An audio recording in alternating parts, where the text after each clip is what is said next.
Olá pessoal, tudo bem? É um prazer estar com vocês de novo. Meu nome é Lucas Galvão, eu sou monitor de semiologia médica e agora a gente vai falar sobre semiologia do choque, certo? O objetivo dessa aula é a gente falar sobre os principais tipos de choque, né? O que é o choque. E para vocês, né, o que é mais importante é vocês entenderem como a semiologia médica pode ajudar no diagnóstico do choque, né, com anamnese, exame físico e até mesmo necessidade de avaliação utilizando exames complementares, tá certo? Então vamos lá começar. Primeiramente, eu queria falar para vocês que assim, aquilo que a gente consome de energia, né, e por energia a gente pode entender que é o oxigênio, né, já que é o oxigênio que vai ser um fator importante para a geração de ATP nas nossas células, vai ser dependente daquilo que a gente oferece como substrato. Então, assim, as nossas células só vão utilizar o oxigênio que for ofertado a elas, né, de alguma forma. E aí, como vocês já sabem, o oxigênio ele é transportado, né, pela hemoglobina, que ela vai ser difundida por todo o corpo, né? E aí, se por acaso a necessidade de gastar mais energia for aumentada, ou se por acaso a gente conseguir ofertar menos oxigênio, o nosso corpo ele tem meios de compensar esse desequilíbrio, né, esse desbalanço. Os principais mecanismos eles vão ser a regulação do débito cardíaco, da resistência vascular, da frequência cardíaca e até mesmo a regulação da microcirculação utilizando os esfíncteres capilares, né, que vocês talvez estejam vendo no módulo de AFP, né, de anatomofisiopatologia. Então, entendam que até certo ponto, alterações no consumo e na oferta de oxigênio eles são compensados fisiologicamente pelo nosso corpo. E aí, quando é que a gente vai poder chamar de choque propriamente dito? É quando essas compensações fisiológicas não forem suficientes para evitar um desbalanço. Tranquilo? Então entendam que fisiopatologicamente a gente pode gerar um choque por quaisquer alterações que afetem tanto o consumo quanto a oferta de energia, né? Que de maneira bem grosseira a gente pode dizer que é o próprio oxigênio, né? Então, sabendo disso, vamos pensar aqui quais são as situações, né, em que a gente vai encontrar um aumento de consumo de energia. Então, assim, como o próprio nome já diz, vai ser um estado em que o nosso corpo vai precisar de mais oxigênio e ele não vai conseguir o suficiente. E aí a gente vai ter as três principais causas de aumento de consumo no nosso corpo, que também podem causar choque, que vão ser a sepse, né? Porque é uma infecção e assim, o nosso corpo ele vai precisar de gastar mais energia para combater, né, para gerar citocinas inflamatórias, para gerar multiplicação de leucócitos, né, para defender o nosso corpo do agente estranho que está causando a sepse. Além disso, a gente vai ter as intoxicações e os estados hipermetabólicos, né? E dentre os estados hipermetabólicos está a própria sepse, né? Mas eu quis destacar a sepse porque ela realmente é o destaque aí nesse grupo, né? Mas a gente também pode ter causas endócrinas, né? Como a tireotoxicose, né, que é uma intoxicação por excesso de hormônios da tireoide, né, e inclusive crises, né, desencadeadas por outras glândulas do nosso corpo, né, outros choques de origem endócrina mesmo, como a suprarrenal, podem gerar esse aumento de consumo de oxigênio. Agora falando de diminuição da oferta de oxigênio, o que, que vai impactar na diminuição da oferta? Quando a gente tem redução da contratilidade cardíaca, nosso coração ele não vai conseguir bombear sangue suficiente para o nosso corpo. E isso vai afetar a distribuição de sangue do nosso corpo e, consequentemente, a distribuição de oxigênio, né? Também, se a pessoa perde sangue, né? A pessoa tem hemorragias que ocorrem de maneira aguda, né? O corpo ele não vai conseguir compensar essa perda aguda de sangue. E por isso a gente vai ter um prejuízo à entrega de oxigênio nos tecidos, né? Então, só lembrando aqui que eu coloquei perda aguda, porque normalmente as perdas crônicas de sangue são assintomáticas e aí elas vão se manifestar com anemia. E aí, nos achados semiológicos, a gente vai achar um paciente mais hipocorado, mas assim, para ele desenvolver sintomas de anemia propriamente dita, né? Vocês vão ter aula de anemia. A gente vai precisar de uma queda de hemoglobina mais intensa ou então mais rápida, né? E quando essa queda de hemoglobina ocorre de maneira rápida, a gente tem o desenvolvimento, a gente pode ter, né, o desenvolvimento de um choque hemorrágico, porque o nosso corpo não tem tempo de compensar essa perda de hemoglobina. O que não é o caso de quando a perda acontece cronicamente, porque o nosso corpo tem reservas de ferro, né? E esse ferro é utilizado para fazer mais hemácias, e aí o corpo ele consegue acelerar a produção de hemácias para compensar essa perda, né? Tentar compensar essa perda até que os estoques, né, de ferro se esgotem. Outra forma de diminuição da oferta é com o aumento da resistência vascular sistêmica. Ou seja, se o nosso corpo tiver todo vasoconstrito, não vai chegar sangue suficiente nos tecidos, né? Consequentemente, também não vai chegar oxigênio suficiente. Da mesma forma, se o nosso retorno venoso, né, nossa pré-carga, se o nosso coração não estiver se enchendo o suficiente, a gente não vai conseguir mandar também sangue suficiente para suprir as nossas necessidades, né? E por último, né, dentre os mecanismos fisiopatológicos mais importantes, a gente pode citar a diminuição da frequência cardíaca, né, por motivos que vocês já entendem, né? Se a gente diminuir a quantidade de vezes que o coração bate por minuto, a gente vai distribuir menos sangue para o nosso corpo durante um minuto. Mas aqui eu alerto a vocês também que não só a diminuição da frequência cardíaca, mas também a taquicardia, quando ela é muito intensa, ela pode causar uma diminuição da oferta também. Por quê? Porque quando o coração também bate muito rápido, não dá tempo de ele se encher o suficiente, né? E aí, por isso, o paciente com taquicardia, principalmente aquelas taquicardias mais expressivas, né, acima de 200 batimentos por minuto, o paciente ele pode se manifestar com instabilidade hemodinâmica e choque. Tranquilo? Então, entendam que quaisquer alterações da frequência cardíaca, se elas forem muito expressivas, elas podem desencadear também uma diminuição da oferta. Beleza? E aí vamos falar agora de estágios do choque, né? Essa parte aqui é bem intuitiva, porque a gente já comentou um pouco sobre isso. E aí agora a gente vai só dar nome aos bois, né? Dar nome a cada uma das fases do choque. A primeira fase do choque é chamada de choque compensado ou pré-choque, né? E como o próprio nome já diz, ela não é exatamente um choque, né? A gente tem um insulto, a gente tem um desbalanço na oferta e no consumo de energia, mas por enquanto nessa fase o nosso corpo está conseguindo compensar. Então, essa fase é caracterizada pela resposta fisiológica ao choque para tentar compensar o insulto, né? E, consequentemente, como o corpo está conseguindo compensar isso, a gente vai ter nenhum ou poucos sinais de disfunção orgânica, tranquilo? Já a segunda fase, ela vai ser chamada de choque descompensado, que agora sim é um choque de verdade. E aí as respostas fisiológicas elas não vão conseguir mais equilibrar a oferta e o consumo e o nosso corpo vai começar a sofrer. Então aqui a gente vai ter de verdade disfunção orgânica, né?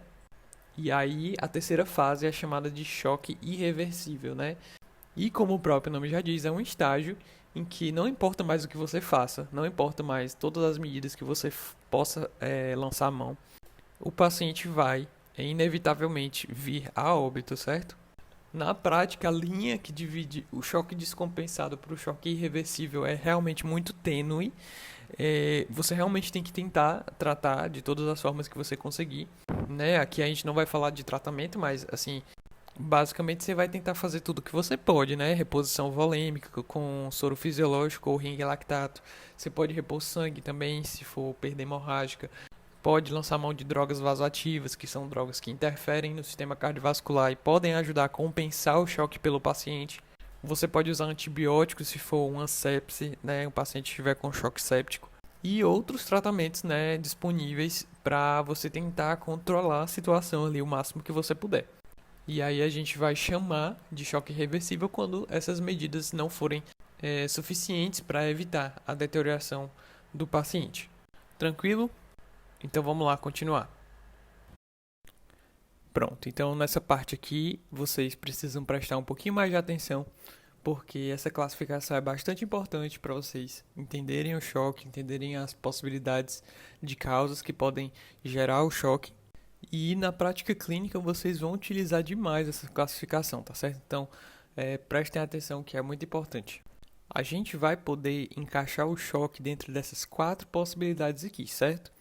A gente pode ter o choque hipovolêmico, o choque distributivo, o choque obstrutivo e o choque cardiogênico, tranquilo?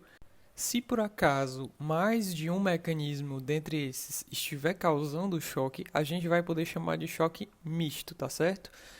E se por acaso você não consegue diferenciar ainda, talvez esteja numa fase muito inicial, ou porque você ainda não investigou esse choque, você vai poder chamar esse choque de indiferenciado, certo? Até que você realmente descubra qual é o mecanismo que está acontecendo. Beleza? Então aprendam esses 4 tipos de choque que vocês vão se dar bem assim e vão poder classificar qualquer tipo de choque que vocês verem pela frente. O primeiro tipo de choque que eu quero falar para vocês é o choque hipovolêmico, certo? É o choque mais importante e também é o tipo de choque mais conhecido. Como o próprio nome já diz, você vai ter uma hipovolemia, ou seja, você vai perder volume, né, sanguíneo. E esse volume ele pode ser tanto o próprio sangue, né, por meio das hemorragias, quanto por meio da desidratação. Essa desidratação ela pode acontecer de várias formas. Pode ser por meio de vômitos importantes, pode ser por causa de diarreias osmóticas que eliminam muita água e aí a pessoa realmente desidrata. Pode ser, por exemplo, o paciente com dengue, que aí a pessoa tem perda de líquido para o terceiro espaço, né? O líquido não sai para fora exatamente, ele sai para o terceiro espaço. E aí acaba que o volume efetivo é reduzido, né? Então, se a gente pudesse dizer qual é o distúrbio primário no choque hipovolêmico, a gente poderia dizer que é a redução do débito cardíaco por perda de volume, né? Esse volume, quando chega no coração, vai ser chamado de pré-carga. Então, na prática, vai ser uma redução da pré-carga, tranquilo? E aí, para tentar compensar esse distúrbio primário, o nosso corpo vai aumentar a resistência vascular sistêmica para não deixar esse volume sair de onde quer que ele esteja saindo, certo? E aí, ao mesmo tempo, né, como a gente não tem volume suficiente, as nossas veias vão ficar bem sequinhas e por isso a pressão venosa central vai estar diminuída no choque hipovolêmico, certo? De maneira geral. Inclusive, a pressão venosa central ela pode ser monitorada, né, por meios invasivos, né, principalmente dentro da terapia intensiva. E aí esses dados, né, você consegue obter e ter mais informações gerais assim sobre o choque e tentar elucidar qual é o mecanismo principal desse choque, né? Entendido o choque hipovolêmico, a gente vai para o segundo tipo de choque, que é o choque distributivo. E aí o que acontece no choque distributivo? Nesse tipo de choque, o distúrbio primário vai ser uma diminuição na resistência vascular sistêmica, ou seja, vai acontecer uma vasodilatação generalizada. E aí, se está tudo vasodilatado, realmente não tem como o sangue sair do canto, né? E aí, o que causa essa vasodilatação? Então, situação de sepse, situação de anafilaxia, né? Que a pessoa tem um choque chamado anafilático. Nessas duas situações, a gente vai ter uma vasodilatação. No caso da sepse, por meio das toxinas bacterianas, e no caso da anafilaxia, por causa da histamina mesmo. Além de outras substâncias, né, que promovem a vasodilatação generalizada. E outra etiologia, né, que também é choque distributivo, é o choque neurogênico, em que a gente vai ter, por exemplo, uma lesão cerebral ou uma lesão na medula, que pode ter atingido as vias autonômicas, né? E aí a gente vai perder o tônus simpático, né, que a gente vai ter normalmente nos vasos. E aí o vaso, quando não tem o tônus simpático, vai prevalecer o parasimpático e, consequentemente, a gente vai ter uma vasodilatação generalizada também. Por conta dessa vasodilatação, o nosso corpo ele vai tentar compensar isso por meio do aumento do débito cardíaco, tá certo? E aí, por isso, prestem bem atenção, o choque distributivo ele vai ser o único tipo de choque em que a gente vai ter um aumento do débito cardíaco, pelo menos nas primeiras fases, né, nas fases mais iniciais. Esse aumento de débito cardíaco ele pode não acontecer na lesão, né, no choque neurogênico. Porque se a gente eliminar o tônus simpático do coração, no caso da lesão autonômica, o coração não vai conseguir aumentar o débito cardíaco porque não tem tônus simpático. Quanto à pressão venosa central, a gente também vai ter uma diminuição, assim como aconteceu no choque hipovolêmico, certo? As veias ficam sequinhas como se tivesse faltando sangue mesmo. Mas, na verdade, por conta da vasodilatação, o sangue está preso nos tecidos periféricos, né? E por isso a gente chama de choque distributivo, né? Porque a gente altera a distribuição de sangue dentro do corpo. Por esse motivo, um dos tratamentos do choque séptico, que também é um choque distributivo, né? É você fazer reposição volêmica, né? Com o soro fisiológico ou ring lactato. Porque é realmente como se a gente estivesse sem um volume efetivo significativo. Beleza? Então, passando para o terceiro tipo de choque, é o choque obstrutivo. Aqui o problema primário vai ser a redução do débito cardíaco por um fator físico extracardíaco. Então, alguma coisa fora do coração está alterando o débito cardíaco, está mecanicamente impedindo que o coração emita um débito cardíaco aceitável, certo? Então, assim, dentre as causas mais importantes, a gente tem o pneumotórax, o tromboembolismo pulmonar, também chamado de TEP. Por que que isso acontece dentro desses casos? No caso de um pneumotórax, né, no caso de um pneumotórax hipertensivo, vamos supor que seja um indivíduo que levou uma facada no tórax, certo? E aí essa pessoa foi para o hospital e aí viu que tinha um pneumotórax. A formação do pneumotórax tem a ver com uma entrada de ar que acontece dentro do espaço pleural, que é como se fosse uma válvula. O ar ele vai entrar de fora para dentro, né, do meio externo para dentro, mas esse ar não vai conseguir sair, né? É como se fosse realmente uma válvula que não vai deixar o ar que entra no espaço pleural sair. E aí ele vai ficando cada vez mais preso dentro do espaço pleural. E esse pneumotórax ele vai só crescendo, crescendo, crescendo. E a pressão do tórax vai aumentando, aumentando, aumentando. Essa pressão aumentada no tórax, ela vai comprimir as veias cavas e essas veias cavas, elas consequentemente não vão entregar completamente o retorno venoso para o coração. E por causa disso, o débito cardíaco ele vai ser afetado. Já no caso do TEP, né, vou falar aqui bem grosseiramente para vocês entenderem. A gente vai ter um trombo, né, obstruindo uma veia pulmonar, e essa obstrução vai aumentar a pressão arterial pulmonar, certo? Porque está tendo uma resistência ao fluxo de sangue. Essa pressão aumentada no pulmão, ela vai chegar até o coração direito. E aí o ventrículo direito ele vai ter que subitamente ter que vencer uma pós-carga que aumentou assim exponencialmente por conta da embolia, né? Porque a embolia é um evento súbito também. E aí o ventrículo não tem tempo de se acostumar com essa pressão tão alta na região pulmonar. Por conta disso, vai chegar menos sangue no coração esquerdo, porque a pressão do pulmão está aumentada e o ventrículo ele não consegue vencer completamente essa pressão. E aí o coração esquerdo ele vai se encher pouco de sangue, porque o sangue está lá preso no pulmão, e consequentemente a gente vai ter um pequeno débito cardíaco, tá certo? Aí saindo das etiologias pulmonares, vamos falar agora de uma etiologia cardíaca, por exemplo, a pericardite constritiva.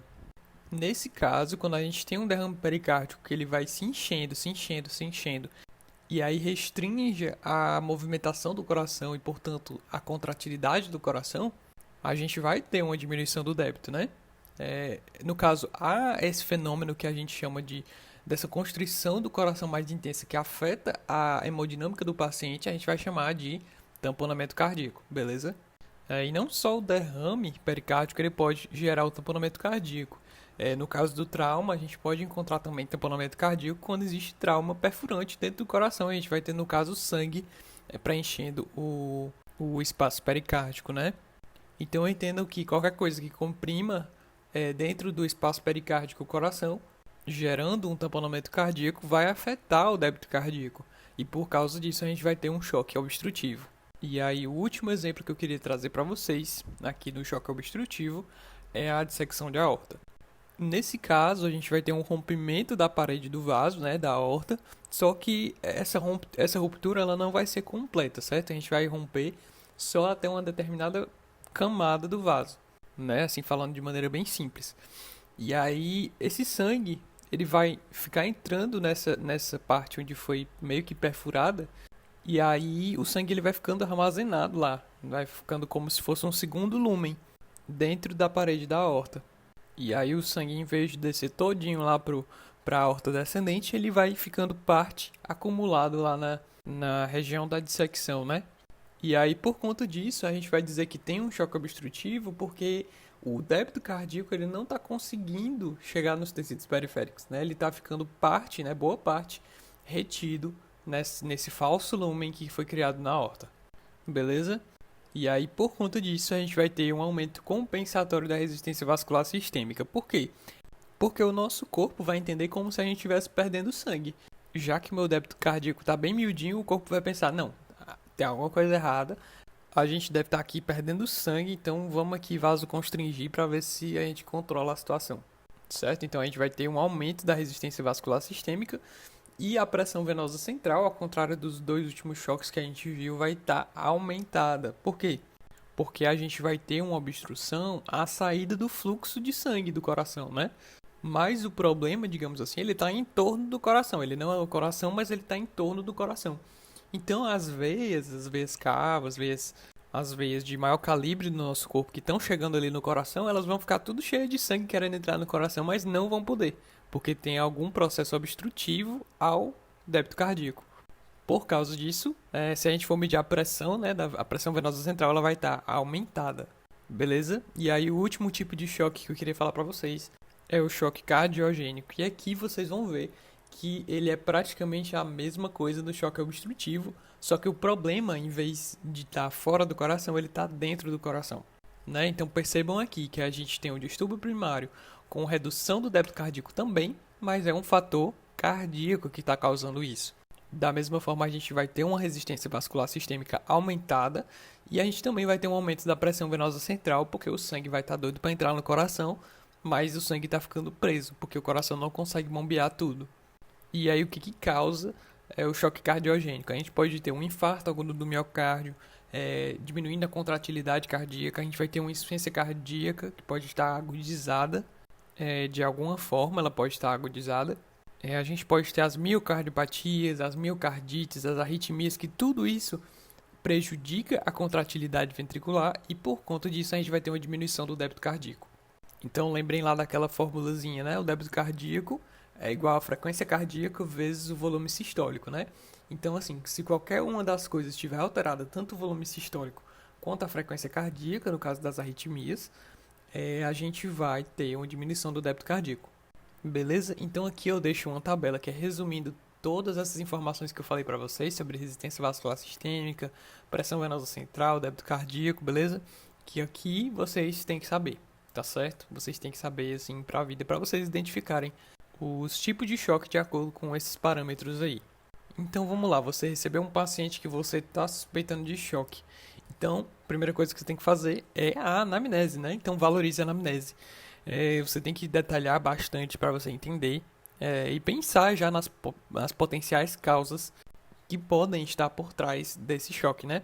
Então investiguem dor torácica, história de trauma, sangramento, hipotensão, história de câncer. Por que isso? Porque o câncer ele pode emitir êmbolos, gerando um TEP. Ele pode, se ele for no mediastino, ele pode gerar um tamponamento cardíaco, né, de origem neoplásica. Beleza? Então, assim, perguntem também sobre a história de câncer. Perguntem os medicamentos em uso, sempre bom saber, certo? Perguntem se a pessoa entrou em contato com algum alérgeno em potencial, a pessoa se manifestou por alguma urticária, porque é um dos sinais de anafilaxia. Se a pessoa se apresentou com algum rebaixamento do nível da consciência, porque isso pode ser um dos primeiros sinais de choque, já que o cérebro ele pode não estar recebendo o sangue necessário. O paciente ele pode estar com febre, e aí isso pode sinalizar para você um caso de sepse. Investiguem se o paciente ele já tem um foco infeccioso, se ele tem alguma ferida, se ele tem alguma, por exemplo, uma erisipela, uma celulite, alguma lesão de pele que pode estar infectada. Percebam se o paciente tem uma ligúria, que é a diminuição do volume urinário, que apesar de ser um sinal mais tardio do choque, ele pode te ajudar a pensar em choque. E aí perguntem sobre dispneia, edema, palpitações, se o paciente desmaiou, teve alguma sensação de pré-desmaio, que a gente chama de lipotímia ou lipotimia.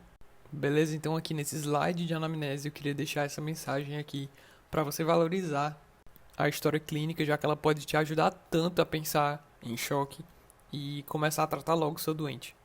E aí passando da anamnese para o exame físico, a gente vai ter alguns achados que vocês precisam saber. Beleza? Então, a gente vai ter uma diminuição da pressão arterial, né?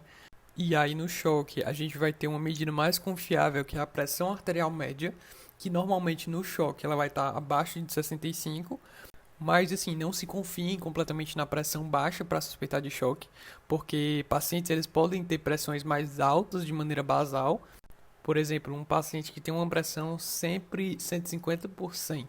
Quando ele tiver em uma situação de choque, pode ser que a pressão dele não baixe completamente para uma PAM abaixo de 65 ou uma pressão arterial abaixo de 80 por 60, por exemplo. Pode ser que a pressão dele fique em torno de 100 por 70. E aí você tem que ficar atento para suspeitar de choque. Mesmo assim, Além disso, né, para compensar o estado de choque, a gente vai ter um ataque cardíaco, um aumento da frequência cardíaca. Também a gente pode ter um aumento da frequência respiratória com taquipneia. A gente pode ter um rebaixamento do nível da consciência. Então, se a gente for fazer a escala de coma de Glasgow, a gente vai ter um rebaixamento. A gente vai ter um Glasgow abaixo do normal.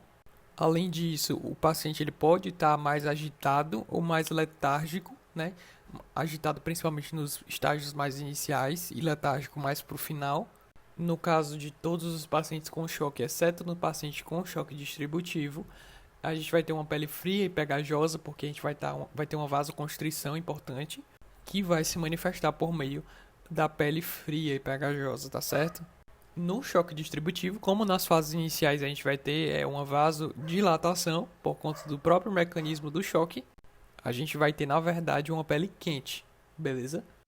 O tempo de enchimento capilar do paciente ele pode estar alargado, né, prolongado. O que é esse tempo de enchimento capilar? É quando você pressiona, por exemplo, um dedo em um paciente, né, o leito ungueal do paciente, até você deixar ele bem branco, certo? E aí quando ele estiver bem branco, você solta. E aí você vai vendo quanto tempo demora para o sangue voltar para o dedo, né? Então assim, você prende o sangue, espera ficar branco, e aí quando você soltar, se demorar mais que 3 segundos, 3 a 4 segundos, isso pode sinalizar uma baixa perfusão periférica, certo? E aí, por isso, você vai ter um tempo de enchimento capilar alargado durante o choque. Já os pulsos periféricos, eles podem estar fracos, né, de palpar. Você sente como se fosse realmente só algumas ondinhas bem fraquinhas, que a gente chama de filiforme, certo? Além disso, você pode evidenciar cianose e edema nas extremidades, e o débito urinário pode estar diminuído. Você pode evidenciar se o paciente estiver sondado, por exemplo, e aí você pode constatar, né, que o paciente está em oligúria. Bom, então continuando aqui a avaliação do nosso paciente, vamos falar agora sobre a escala de coma de Glasgow, que é uma escala que avalia o nível de consciência dos pacientes. Ela foi atualizada recentemente. Antigamente ela utilizava 3 parâmetros, mas agora ela está utilizando 4, que são a abertura ocular, a resposta verbal, a resposta motora e a reatividade pupilar à luz, certo? Então assim, eu não vou detalhar essa escala, certo? Para não me prolongar muito, porque vocês já vão estudar essa escala em outros momentos. Mas é importante que vocês saibam essa escala para a vida, certo? A segunda coisa que eu queria falar para vocês é sobre uma classificação que é chamada de score de mosqueteamento. E o que é isso? Nos pacientes com choque, é muito comum que a gente encontre um achado chamado de livedo reticular, que aqui a gente está chamando de mosqueteamento, certo? Ou mosqueamento. E aí existe uma classificação que avalia a quantidade de mosqueteamento de livedo reticular que acontece no paciente com choque. Então, assim, é uma classificação que vai de 0 a 4, sendo 0 a ausência de livedo reticular, 1 a presença de livedo reticular do tamanho de uma moeda no joelho, certo? 2, quando esse livedo reticular se estende por toda a patela. 3, quando ele se estende até a dobra da virilha. E 4, quando ele ultrapassa a virilha, certo? Então, assim, é só uma curiosidade para vocês. Continuando, existe uma tabela que é utilizada principalmente no trauma, que é para classificar o estágio do choque em que o paciente está quando a etiologia do choque é hemorrágica, certo? E aí você consegue, por meio desses parâmetros aqui, por meio da frequência cardíaca, da pressão arterial, da diurese, do estado mental, da pressão de pulso, que é a diferença entre a pressão sistólica e a pressão diastólica, você consegue diferenciar, conseguir, por meio dos parâmetros, estimar o tanto de sangue que o paciente perdeu, né? Aqui vocês podem ver a perda sanguínea em ml e abaixo a perda em percentual de sangue.